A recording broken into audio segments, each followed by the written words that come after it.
ಪ್ರಜಾಶಕ್ತಿ TV ಯಾವುದೇ ಒಂದು ವರದಿಯನ್ನ ಪ್ರಸಾರ ಮಾಡಿದ್ರೆ ಅದನ್ನ ಫಲಶ್ರುತಿ ಆಗೋವರೆಗೂ ಕೂಡ ಬಿಡುವುದಿಲ್ಲ. ಆ ಸಮಸ್ಯೆಯನ್ನ ಕ್ಲಿಯರ್ ಮಾಡೋವರೆಗೂ ಬಿಡೋಲ್ಲ ಅನ್ನೋದಕ್ಕೆ ಇದೊಂದು ಸ್ಪಷ್ಟ ಉದಾಹರಣೆ.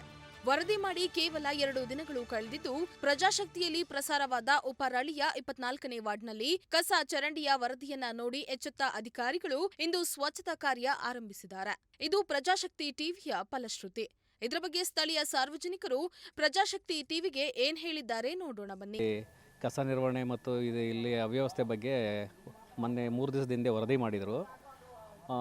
ಈ ವರದಿನ ನೋಡಿ ಅವರು ಎಚ್ಚೆತ್ತು ಬಂದು ಸ್ವಚ್ಛತೆಯನ್ನು ಮಾಡಿರ್ತಾರೆ. ಪ್ರಜಾಶಕ್ತಿ ಚಾನಲ್ಗೆ ಧನ್ಯವಾದಗಳು. ಇಂದು ಪೌರ ಕಾರ್ಮಿಕರಿಂದ ಸ್ವಚ್ಛತಾ ಕಾರ್ಯಕ್ರಮವನ್ನ ನೋಡಿ ಪ್ರಜಾಶಕ್ತಿ ಟಿವಿಗೆ ಸ್ಥಳೀಯರು ಧನ್ಯವಾದ ತಿಳಿಸಿದ್ದಾರೆ. ಟಿವಿಯವರು ಬಂದು ಎಲ್ಲ ಕ್ಲೀನ್ ಮಾಡಿಸಿದ್ದಾರೆ, ಧನ್ಯವಾದಗಳು. ಆದರೆ ಪ್ರಜಾ ಟಿವಿಯಲ್ಲಿ ವರದಿ ಮಾಡೋದ್ರಿಂದ ನಮ್ಗೆ ಈ ಥರ ಕೆಲಸ ಆಗ್ತಾ ಇದೆ.